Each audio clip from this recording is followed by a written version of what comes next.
En 95.9 Cámara FM llegó el momento de las noticias. Con el patrocinio de Almacenes Éxito presentamos el Noticiero Económico Antioqueño. Información local, nacional e internacional a la altura de todas las cabezas. Noticiero Económico Antioqueño. Desde 1975 dice cómo marchan los negocios. Director J. Enrique Ríos.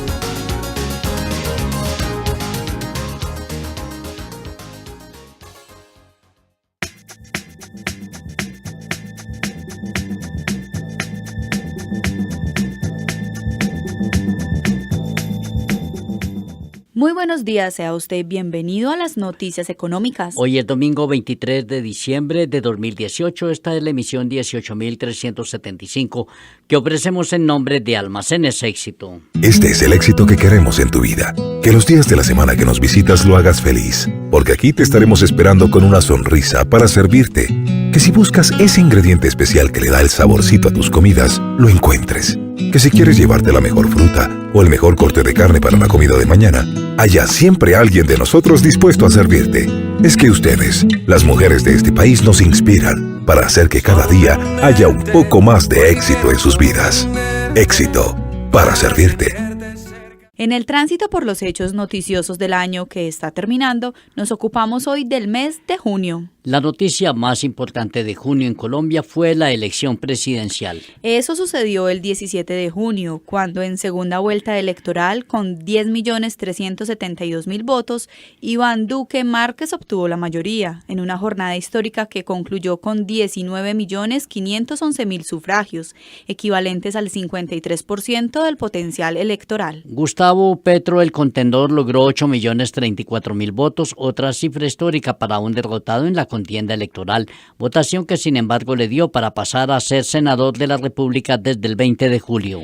A los hasta entonces candidatos les acompañaron Marta Lucía Ramírez, a la postre elegida vicepresidenta, y Ángela Robledo, que obtuvo una curul como representante a la Cámara. Fue el cierre de un complejo periodo electoral que inicialmente tuvo a 6 candidatos fuertes en contienda.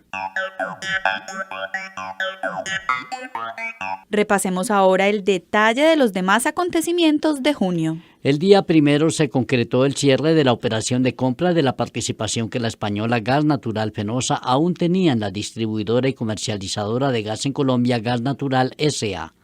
Días antes, la empresa española aceptó la oferta pública de adquisición lanzada por el fondo canadiense Brookfield por el 41.89%, equivalente a 15.4 millones de acciones, y otros accionistas también aceptaron la oferta, con lo cual el canadiense llegó al 43.7%. Ya en diciembre de 2017, Brookfield había adquirido algo más del 11% y con la operación terminada al comenzar junio, completó el 55% de la propiedad, por el cual pagó alrededor de $460 millones. Con esa operación, Brookfield afianzó su presencia en el mercado energético colombiano, ya que anteriormente había adquirido el control de Isagen y de la empresa de energía de Boyacá. De otro lado, el gobierno confirmó que las plataformas que ofrecen servicios digitales empezarían a pagar impuestos. La decisión se ajusta a los requerimientos de la Organización para el Desarrollo Económico, OCDE, a donde Colombia ingresó a finales de mayo. Netflix, Airbnb, Uber y otras plataformas de servicios fueron cobijadas con la determinación que implicó gravamen del 19% correspondiente al IVA. De otra parte, se les vino la noche al empresario Carlos Matos y a sus cómplices en una operación de manipulación en la justicia para inclinar a su favor las decisiones en el conflicto que tuvo con la coreana Hyundai, a raíz de la decisión tomada en 2016 de quitarle la representación en el país. Matos, su abogado y varios empleados de la rama judicial fueron señalados por haber desviado el proceso. Hasta entonces, varios aceptaron haber participado en el ilícito, mientras el empresario cesarense residenciado en España solo expresaba disposición a atender los requerimientos de las autoridades. El caso Matos, sin embargo, terminó en una conciliación cuyos detalles no fueron conocidos y Hyundai pudo volver a vender vehículos en 2017, luego de que el juez a quien llegó la demanda de Matos ordenara una medida cautelar que impidió la comercialización de los vehículos de esa multinacional en el país. Lo que sí está en curso es el proceso penal contra Matos y sus aliados. Sobre el Kinder de los Cacaos, el libro de J. Enrique Ríos, esto comentó Iván Duque Márquez en un conversatorio en Bogotá. Algo que me llamó la atención, la palabra. En cada uno de los capítulos siempre hay una mención de cómo pesaba y cómo era valorada la palabra. Y eso me parece que es uno de esos principios antioqueños que en nuestras casas siempre han estado allí. El libro de J. Enrique Ríos, El Kinder de los Cacaos, se puede conseguir en las librerías de las universidades EAFID y de Medellín.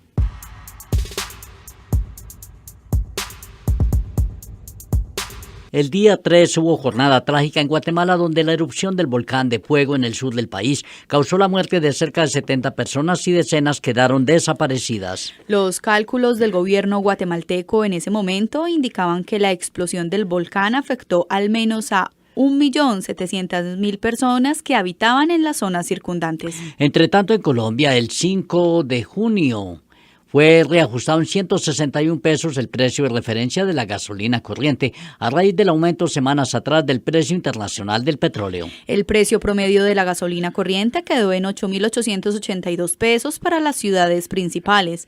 En mayo, el precio de referencia había subido 99 pesos. El 6 de junio, la Superintendencia de Sociedades presentó el balance de 10 años de vigencia de la Ley 1528, o mejor 1258, fruto de la cual durante el decenio fueron constituidas en el país 500.000 sociedades por acciones simplificadas SAS.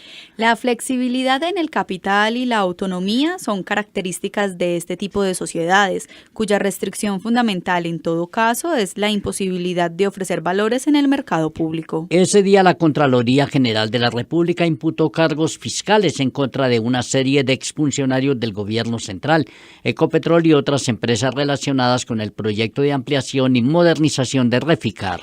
Ese proyecto fue contratado por $3.777 millones y terminó costando $8.300 millones. El daño fiscal, según la Contraloría, sucedió entre 2011 y 2015. Y en este recorrido por las noticias de junio recordamos que el día 8 el Grupo Orbis anunció la llegada de Andrés Bernal Correa como presidente de la organización, en reemplazo de Rodolfo Bayona, quien se retiró. Bernal hizo carrera en Grupo Sura como vicepresidente financiero y en la misma posición se retiró de Sura Asset Management. Sobre el Kinder de los Cacaos, el libro de J. Enrique Ríos, esto comentó Iván Duque Márquez en un conversatorio en Bogotá. Me llamó mucho la atención el sentido de la laboriosidad. Casi todos empezaron a trabajar, tuvieron experiencias laborales siendo niños. Pequeñas, medianas o grandes, unos por necesidad, otros por deseo de entrar en actividades de los adultos. Pero ese valor de la laboriosidad lo veo presente allí. El libro de J. Enrique Ríos, El Kinder de los Cacaos, se puede conseguir en las librerías de las universidades EAFID y de Medellín. El 12 de junio, Celsia reportó la puesta en funcionamiento de su primer techo solar en Costa Rica, exactamente en la planta de Galletas Pozuelo, compañía que hace parte del Grupo Nutresa. La instalación tiene capacidad para generar 104 kilovatios hora año, lo suficiente para abastecer a 34 hogares. Celsia seguía así entregando infraestructura de generación fotovoltaica, lo cual tenía muy avanzado en diversas zonas de Colombia. El 13 de junio, Fiduprevisora anunció que, dentro del programa Obras por Impuestos, fueron asegurados 218.594 millones de pesos aportados por 11 empresas para financiar proyectos en las llamadas zonas más afectadas por el conflicto SOMAC. ISA, EPM, Ecopetrol, Mineros y Argos acogieron lo previsto en la Ley 1819 de 2016 o reforma tributaria que estableció la posibilidad de destinar a proyectos de educación, salud, acueducto o infraestructura vial lo correspondiente al impuesto de renta de 2017. Esos recursos para 23 proyectos son administrados por Fiduprevisora, que contrata a los gerentes de los proyectos y a los ejecutores, que son escogidos por las empresas. Entre tanto, ese día el gobierno saliente radicó el marco fiscal de mediano plazo, en el cual quedó establecido que la economía volverá a crecer el 4% en el año 2021. Este año la proyección es de 2.7 y en 2019 el crecimiento del PIB será del 3.4 y en 2020 ojalá del 3.6. El 14 de junio, la Procuraduría General de la Nación y la Contraloría General de la República le solicitaron a la Superintendencia Nacional de Salud la intervención urgente de Medimás, la EPS que un año atrás recibió el historial de descrédito y desgreño de Salud Cop. Ambos organismos detectaron en una auditoría que esa EPS no había mejorado sus indicadores luego de 10 meses de operación y además observaba aumento considerable de quejas y reclamos de los afiliados. Intervención forzosa fue en lo que insistieron ante la realidad encontrada en una entidad que tenía algo más de 5 millones de afiliados de los regímenes contributivo y subsidiado. Y ese 14 de junio el gobierno reconoció el aumento de los cultivos ilícitos en el país. Según el Ministerio de Defensa, la frontera de cultivos de uso ilícito aumentó en 30.000 hectáreas en 2017 y cerró en 180.000. Ese día el gobierno en ocaso entregó el llamado documento blanco, en el cual está trazado el plan acordado con los Estados Unidos para que el país reduzca en 50% el área con cultivos ilícitos hacia el año 2023. Y en Antioquia, los promotores del proyecto de recuperación del ferrocarril de Antioquia reconocieron un cambio de planes a raíz de la contingencia en Hidroituango, ya que parte de los recursos con que se financiaría el proyecto dependían hasta entonces de la certeza de la operación de la central y la generación de utilidades. Fue necesario rediseñar la estructuración técnica y financiera, así como elevar la cantidad de aportes que el gobierno central tendrá que hacer a 1 billón de pesos, el departamento 500.000 millones, el metro y el área metropolitana de a 150.000 y el IDEA 250.000 millones.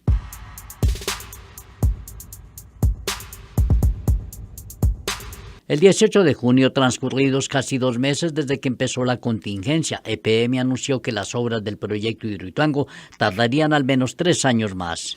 La empresa confirmó también que, no obstante las dificultades, la presa, el vertedero y la casa de máquinas no sufrieron afectación significativa. De otra parte, EPM señaló que debido a la contingencia estaba revisando su plan de inversiones para 2018 con el propósito de reducirlo en 300.000 millones de pesos. A través de una disminución de costos y gastos operacionales y administrativos. Además, EPM aseguró que el respaldo financiero estaba a través de pólizas de seguros de construcción y montaje vigentes, con cobertura por daños materiales de infraestructura y equipos por $2.550 millones y por lucro cesante de $628 millones.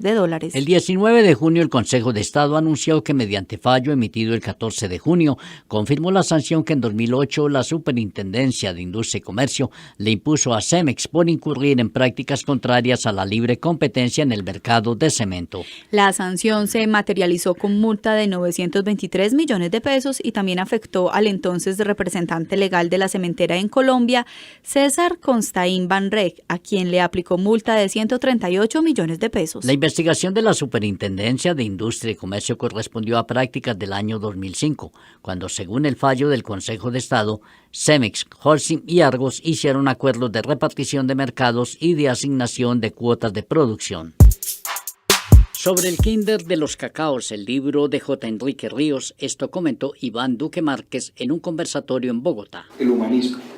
Usted ve médicos, arquitectos, emprendedores culturales, grandes empresarios, científicos, y el humanismo está presente en cada uno de los capítulos.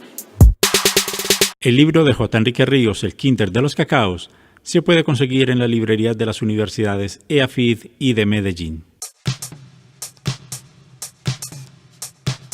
Y en este recorrido por las noticias de junio, recordemos hechos del día 21. A raíz de una contingencia en el gasoducto que transporta el combustible desde los campos Cusiana y Cupiagua en Casanare, varias zonas del país se quedaron sin suministro. Y por ello, en el Valle de Aburrá y el Oriente Cercano, ese día EPM tuvo que suspender el suministro para la industria y los vehículos, excepto a Metroplus y a buses alimentadores e integrados. Sin embargo, la suspensión del servicio de gas natural solo fue por un día.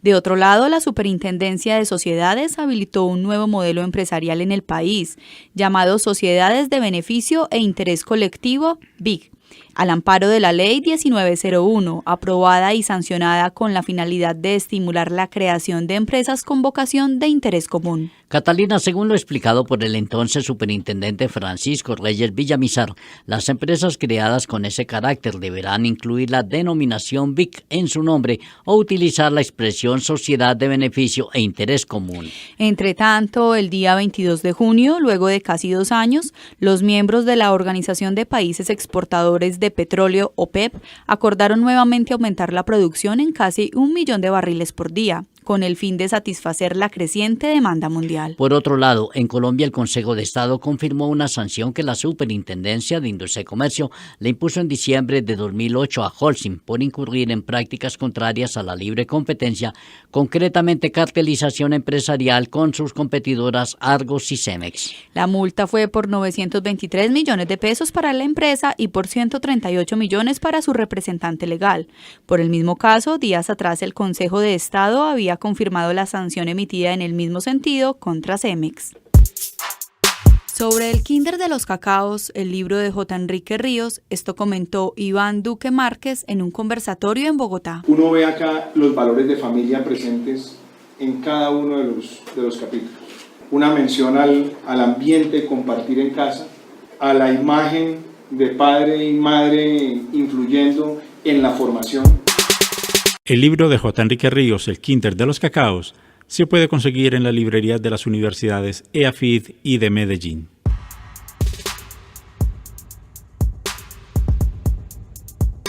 El 25 de junio, la Oficina de Política Nacional para el Control de las Drogas de la Casa Blanca divulgó un informe según el cual en 2017 Colombia cerró con 209.000 hectáreas cultivadas con coca, lo cual supuso un aumento anual del 11%.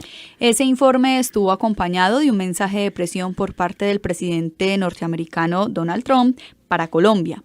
Debe dar marcha atrás al crecimiento en la producción de cocaína. El 26 de junio, luego de 2 años de la votación ciudadana para que Reino Unido se saliera de la Unión Europea, fue promulgada la ley que confirmó la separación a partir del 29 de marzo de 2019. Como se debe recordar, el 23 de junio de 2016 fue el día en que los ciudadanos británicos salieron a manifestar en las urnas, mediante referendo, la opinión sobre la permanencia en el retiro de la Unión Europea.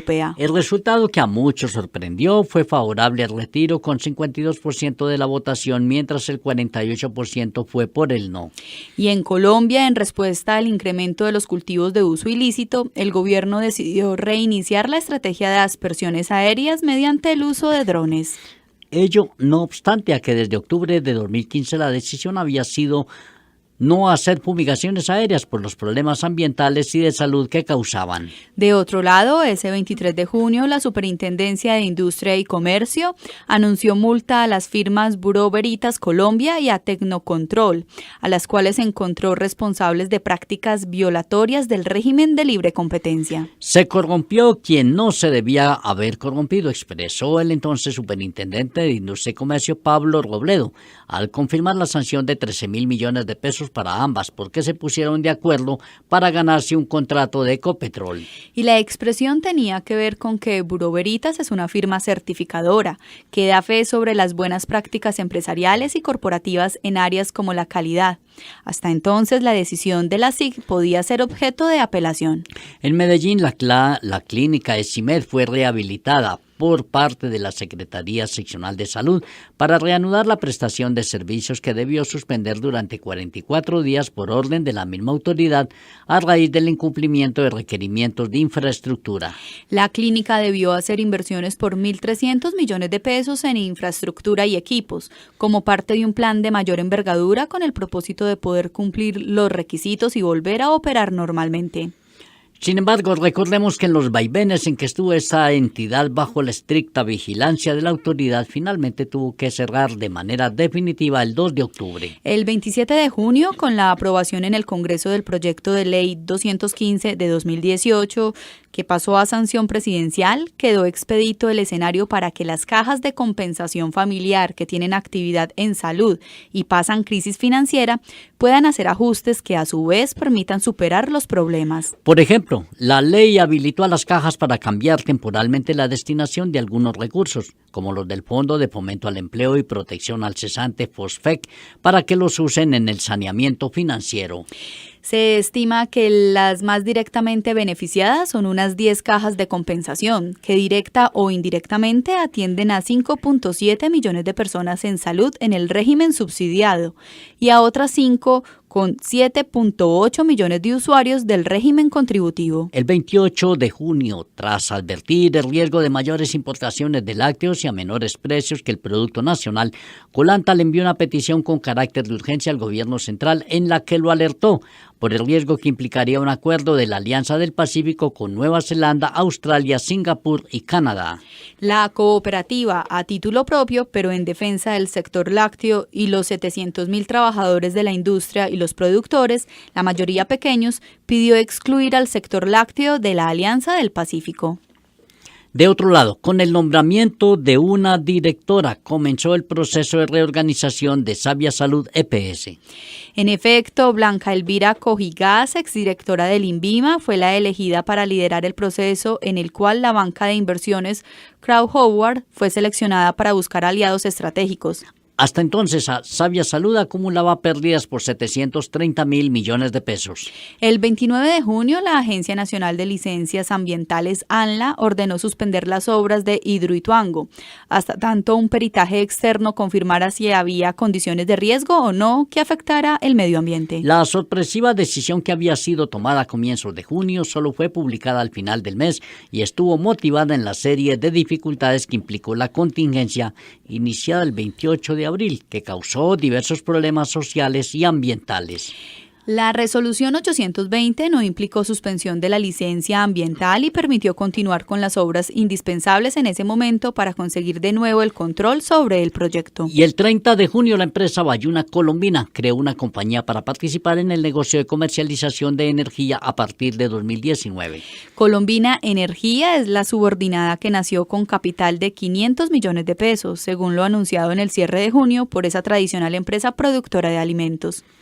En la emisión de mañana, lunes 24 de diciembre, ofreceremos el resumen del mes de julio. ¡Feliz día! Sobre el Kinder de los Cacaos, el libro de J. Enrique Ríos, esto comentó Iván Duque Márquez en un conversatorio en Bogotá. Yo creo que una de las características que tiene el libro J es mostrar esa constante que hay en todos esos empresarios por la situación social de los trabajadores y cómo mejorar la calidad de vida de los trabajadores. El libro de J. Enrique Ríos, El Kinder de los Cacaos, se puede conseguir en las librerías de las universidades EAFID y de Medellín. Gracias por su atención. Nos puede seguir en Twitter en @notieconómico y escuchar nuestras emisiones en el canal de YouTube Noticiero Económico. También puede consultar nuestro nuevo canal de información notieconómico.net. Redacción Jesús Antonio Vargas Marín y Gustavo Zavala Berrío. Dirección J. Enrique Ríos y Douglas Balbín. Con mucho gusto les hemos acompañado con las noticias económicas del resumen del mes de junio. Ana Catalina Zuluaga y Jesús Antonio Vargas. Para todos nuestros oyentes, muy buenos días.